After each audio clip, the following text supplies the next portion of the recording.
খামোখা পঞ্চায়েত অফিসে যেতে যাব কেন? প্রধান মশাই ডেকেছেন তোদের। কেন?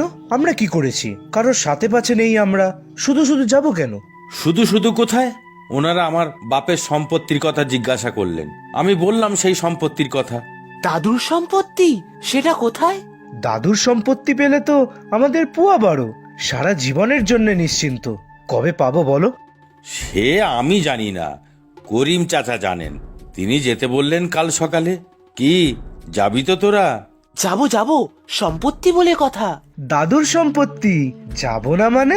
ঠিক আছে, কাল আমি তোদের দুজনকে নিয়ে যাব। এই আমার দুই ছেলে, মনু আর বেনু। বাহ, বেশ স্বাস্থ্যবান ছেলে তো তোমরা। আর মুখ চোখেও তো বুদ্ধির ছাপ আছে। আমাদের দাদুর সম্পত্তি কবে পাবো? দাদুর সম্পত্তি মানে? মানে ওদের এখানে আনার জন্য আমি। বুঝেছি বাপু, বুঝেছি, আর বলতে হবে না। হ্যাঁ, সম্পত্তি নিতেই এসেছি আমরা। কিন্তু সম্পত্তি আমরা কোথা থেকে দেব? ঠিক, আমরা দিতে পারবো না, তবে ওরা ওদের দাদুর সম্পত্তি পাবে। পাবো, কিন্তু কিভাবে পাবো?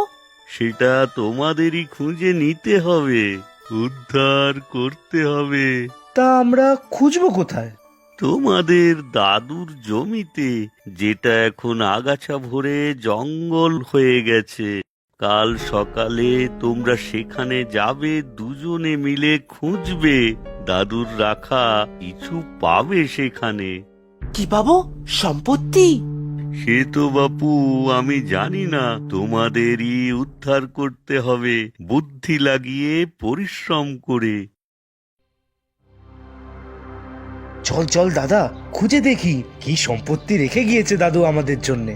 তুই ওদিকটা দেখ, আমি এদিকটা দেখছি।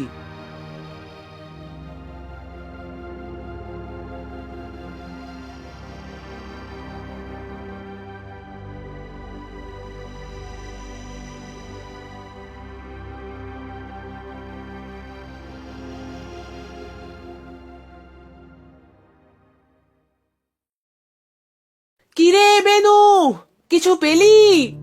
হ্যাঁ রে মনু দাদা, একটা কোদাল আর একটা কুড়ুল। হ্যাঁ রে, এখানেও তাই আছে। নিয়ে আয় তো, ও দুটো দেখি।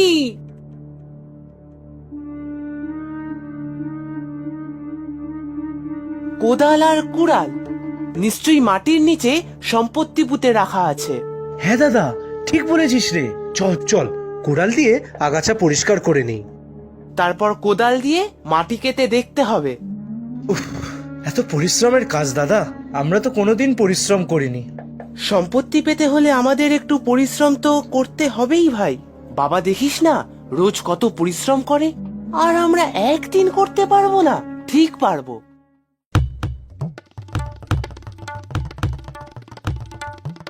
এদিকে তো কিছুই পেলাম না দাদা। চল তাহলে ওদিকটাই দেখি।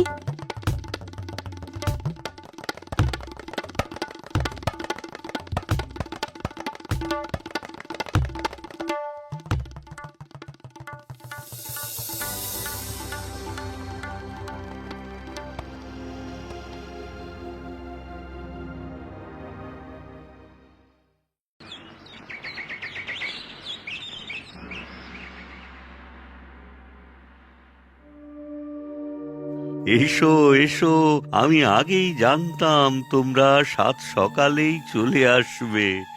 কি আর বলবো চাচা, এই দুজন এখানে আসার জন্য আমাকে পাগল করে দিল।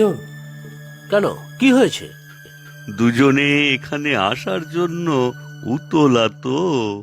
জানি জানি, তা বাপু মনু আর বেনু, তোমাদের আমার উপর রাগ হয়েছে নাকি তোমাদের দাদুর ওপর রাগ হয়েছে? বুঝেছি, জমিতে সম্পত্তি পাইনি নাকি? সে তো আমি জানতামই, জমিতে কিচ্ছুটি নেই। না হে হরেন, জমিতেই তো সম্পত্তি। তা তোমরা দুজন আমার উপর রাগ করেছো তো, বকাবকি করতে এসেছো তো। তা বেশ বেশ। না না চাচা, আপনি আমাদের গ্রামের সব থেকে বুদ্ধিমান বিচক্ষণ ব্যক্তি। আপনার উপর রাগ করব আমরা কোন সাহসে? আমরা অলস হতে পারি। তবে নির্বোধ নই। কি বলছিস রে বেনু? আমি তো কিছুই বুঝতে পারছি না। ওদের বলতে দাও হরেন, মনটা হালকা করে নিক। বলো বাবা মনু।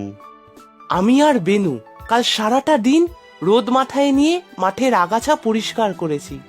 মাটি কেটে পুরো ক্ষেত চষে ফেলেছি, তারপরও কিছু পাইনি।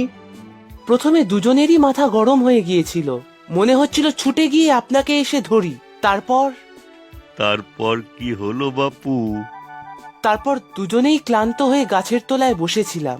তখন বুঝতে পারলাম বাবা সারা দিন কত